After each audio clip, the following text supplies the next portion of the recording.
vyrobili Kupko s Maťkom toľkú hrudu syra, že s ňou ani hnúť nevládali. Ba aj koliba sa im pod toľkou ťarchou nachýlila.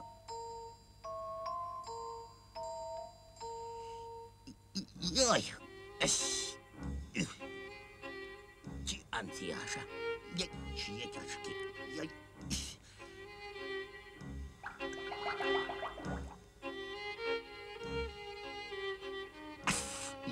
Joj, no pozri ho.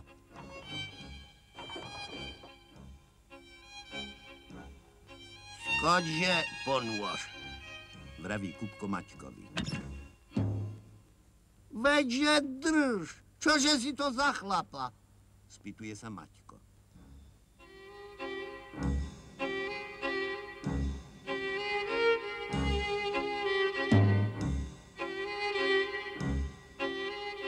A veru som ja onakvejší chlap ako ty, durdí sa Kupko.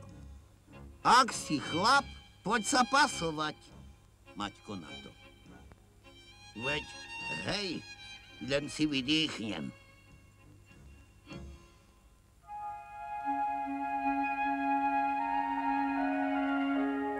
Už si vydýchol? Pýta sa Maťko. Veď, hej, vydýchol, ba som aj zadriemal, vraví Kupko. Tak sa poď pasovať.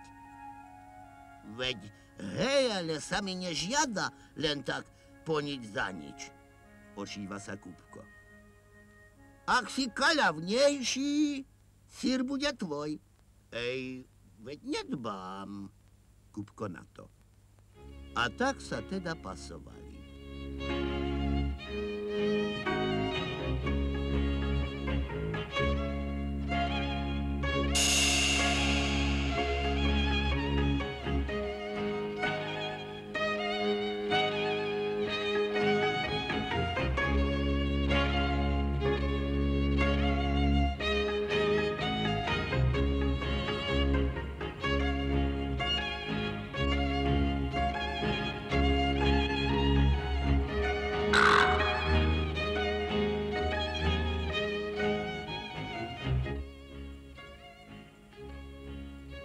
Nieže tak, valaškou poďme hádzať, kto ďalej šmarí.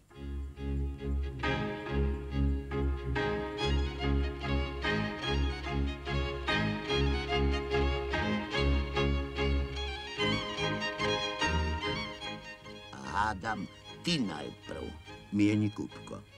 Veďže ma nedokalič. Tak, teda ja.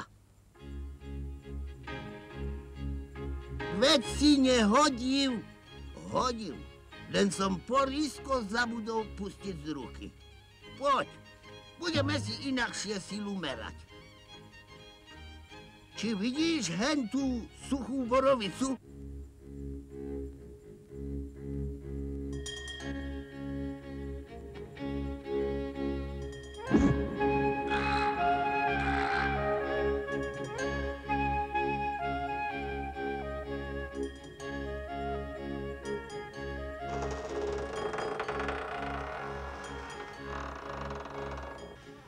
Varuj, volá Maťko. Hej, chlap si, vraví Kupko.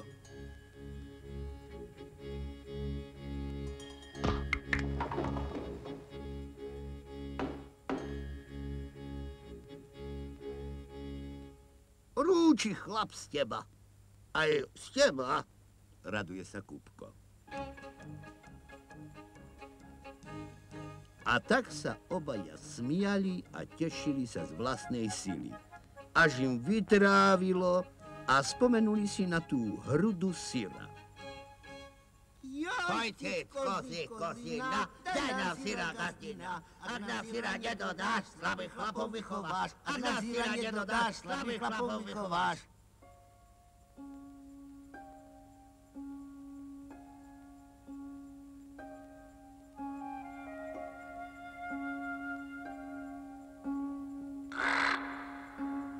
Nemáme gazdinej, vraví Maťko.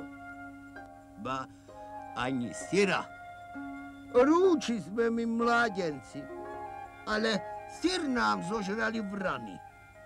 Vzdychajú Kupko s Maťkom a tak ostali ten deň o hlade.